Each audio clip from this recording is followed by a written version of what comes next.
भगवान ने अपने लीला का संवरण किया, स्वधाम गमन कर गए। और उद्धव जी को भगवान ने कहा था कि गच्छोद्धव मया प्रोक्तम बदरियाख्यम ममाश्रमम, मेरा एक आश्रम बद्रीनाथ में, वहां चले जाओ। तो उद्धव जी महाराज जब बद्रीनाथ जा रहे थे तो रास्ते में वृंदावन पड़ा।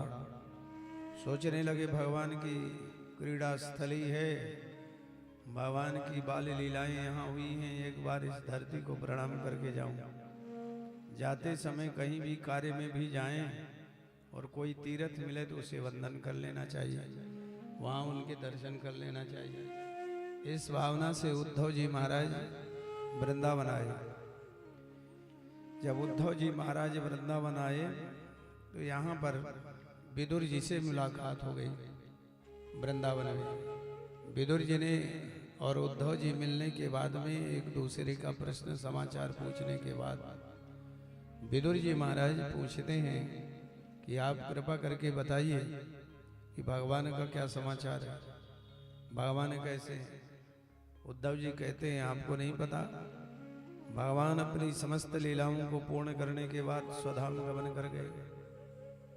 विदुर जी महाराज बड़े दुखी होते हैं और कहते हैं महाराज कृपा करके आप बताइए, यदि भगवान स्वधाम गमन कर गए हैं तो भगवान की कथा ही सुना दीजिए आप। तो भगवान की कथा सुना रहे हैं उद्धव जी महाराज विदुर जी से। वृंदावन के ब्रज में जन्म लेने से लेकर और द्वारकाधीश तक की, द्वारकापुरी तक की कथा संक्षिप्त में सुनाई। जब संक्षिप्त में पूरी कथा सुनाई, भगवान ने मथुरा में जन्म लिया। जन्म लेने के बाद में गोकुल पहुंचे, गोकुल में भगवान की लीलाएं हुई। गोकुल में लीलाओं के बाद में भगवान वृंदावन पहुंचे। वृंदावन में अनेक लीलाएं की, अनेक कार्य भगवान कुशलता पूर्वक किए।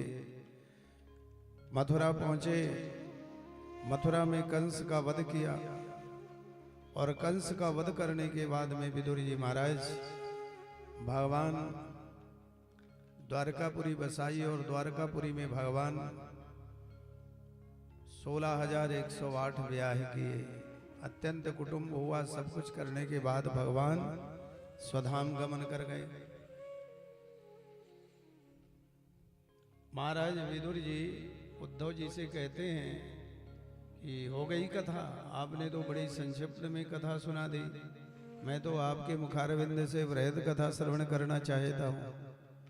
और कथा श्रवण करना चाहते हैं तो आप हरिद्वार चले जाइए।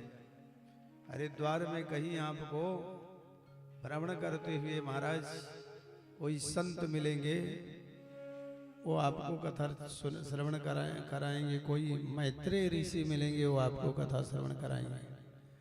भगवान का ऐसा आदेश नहीं है कि मैं रास्ते में रहकर कहीं कथा सुनाऊं। तो इस प्रकार से विदुर जी महाराज ने उद्धव जी को विदा की और उद्धव जी महाराज बद्रीनाथ चले और विदुर जी महाराज हरिद्वार में पधारे। हरिद्वार में विदुर जी महाराज को भ्रमण करते हुए मैत्रेय ऋषि ने देखा। मैत्रेय ऋषि को विदुर जी ने प्रणाम किया और प्रणाम करने के बाद में विदुर जी महाराज कहने लगे आओ। विदुर जी आओ, तुम बड़े पुण्यात्मा हो, भगवान तुम्हें याद कर रहे थे। जिनको महापुरुष याद करें और जिन्हें साक्षात भगवान याद करें वो कहना ही क्या है।